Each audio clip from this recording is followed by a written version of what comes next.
ایک پینٹر تھا، بڑا ہی ہنرمند پینٹر تھا۔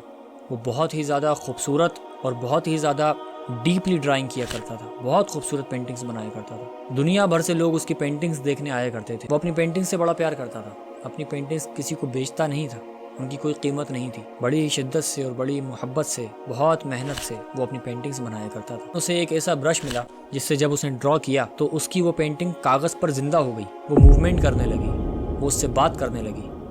یہ دیکھ کر وہ حیران ہو گیا، لیکن کچھ ہی دیر گزری تھی، اس نے ان ساری پینٹنگز کو پھاڑ کر ان میں آگ لگا دی، انہیں جلا دیا۔ لیکن آپ سوچ رہے ہوں گے اس نے ایسا کیوں کیا؟ وہ اس لیے کیونکہ جب وہ پینٹنگز زندہ ہوئیں اور ان پینٹنگز نے اس سے بات کرنا شروع کی تو وہ ساری پینٹنگز اس سے ایک ہی چیز کہہ رہی تھی کہ تم نے ہمیں ویسا نہیں بنایا جیسا تمہیں ہمیں بنانا چاہیے تھا۔ اس کی ہاتھوں کی بنائی ہوئی کریشن اس سے شکایت کر رہی تھی، اس کی ناقدری، اس کی ناشکری کر رہی تھی۔ تو اس نے غصے میں آ کر ان ساری پینٹنگز کو پھاڑ دیا اور ان میں آگ لگا دی۔ آپ کی نظر میں اس نے صحیح کیا یا غلط کیا؟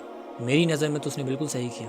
جو کریشن اپنے کریٹر کی ناشکری کرے، ناقدری کرے، اس سے شکوہ کرے، اس کریشن کو آگ ہی لگا دینی چاہیے۔ وہ اللہ تعالیٰ نے جو ہمیں بنایا ہے، اللہ ہمارے بارے میں کیا کہہ رہا ہے؟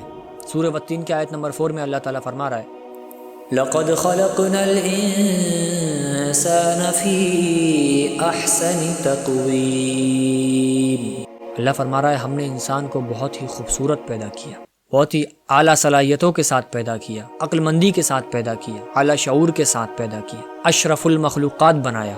لیکن انسان کہہ رہا ہے کہ مجھ میں یہ کمی ہے، مجھ میں یہ کمی ہے۔ کوئی کہہ رہا ہے میری ہائٹ کم ہے، کوئی کہہ رہا ہے میری ہیلتھ اچھی نہیں ہے، کوئی کہہ رہا ہے میرا رنگ گورا نہیں ہے، کوئی کہہ رہا ہے میری ناک چپٹی ہے، کوئی کہہ رہا ہے میری آنکھیں چھوٹی ہیں۔ ہر شخص کو اللہ سے کسی نہ کسی چیز کا گلہ ضرور ہے۔ اچھا وہ کیوں ہے؟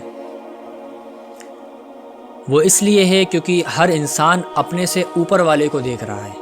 جو نعمتیں، جو خوبصورتی اس کے پاس میسر ہے، وہ اسے دیکھنے کے بجائے اپنے سے اوپر والے کو دیکھ رہا ہے، دوسرے کو دیکھ رہا ہے کہ اس کے پاس یہ چیز اچھی ہے تو میرے پاس کیوں نہیں ہے۔